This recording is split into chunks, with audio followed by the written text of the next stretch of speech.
So we out here at UCLA for the annual tribute to Alprentice, Bunchy Carter, and John Huggins at Campbell Hall. And right now, this is the great director of the film 41st and Central, Gregory G. Bone. Ever, how you doing, brother? I'm doing great. You're so gracious with that great part. You can just keep it G-Bone. Cool, man. You go back, I don't know what. Yes, sir.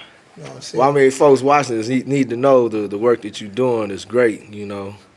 So just explain what the movie's about and why we're here today and going forward. Well, the movie's about the incident that happened through that door right behind that corner right there when Bunchy Carter and John Huggins were murdered.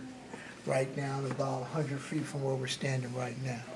And, I mean, to sum it all up, the movie is about the Great Migration, the Second Great Migration, the First Great Migration being after slavery, when black people moved out of the South. The Second Great Migration is when black people moved to Chicago, New York, and L.A.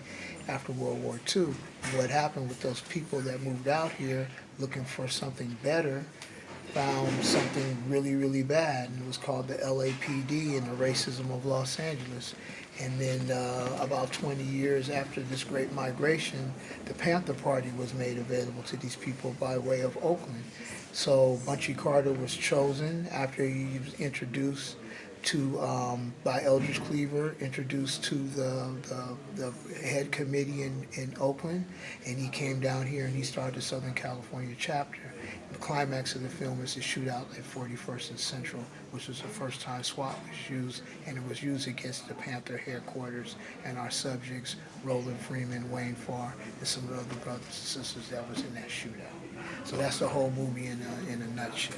Okay, and on the YouTube, I saw a trailer. Is going to be a second edition to that? Or? Well, we've been working on some various things right now. We have it actually planned out as 8 episodes to tell the entire story in detail along with reenactments. So currently we're shopping that, and hopefully we'll get the funding, and maybe that'll be on Netflix or some other platform like that.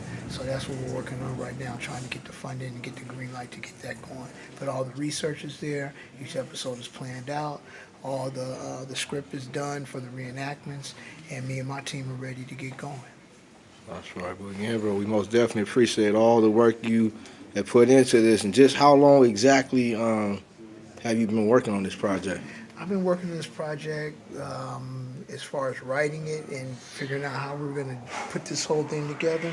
That would have been in 1991 when I met Roland Freeman at the Elegant Manor at a UNIA meeting, the followers of Marcus Garvey, and he showed me a scrapbook, me and Gary Walker, this scrapbook about his adventures as a Black Panther, and we thought that that would make a good documentary. Back at that time, we didn't have the technology to do it ourselves. Right after that, I started working with Tupac Shakur. Tupac was going to put up the money, but Tupac was murdered, and then me and my wife got the money together, and we just put the money together ourselves. You know, some brothers from the hood, Julius Turntime, kicked in some money, and we made the movie ourselves. And it's still a work in progress.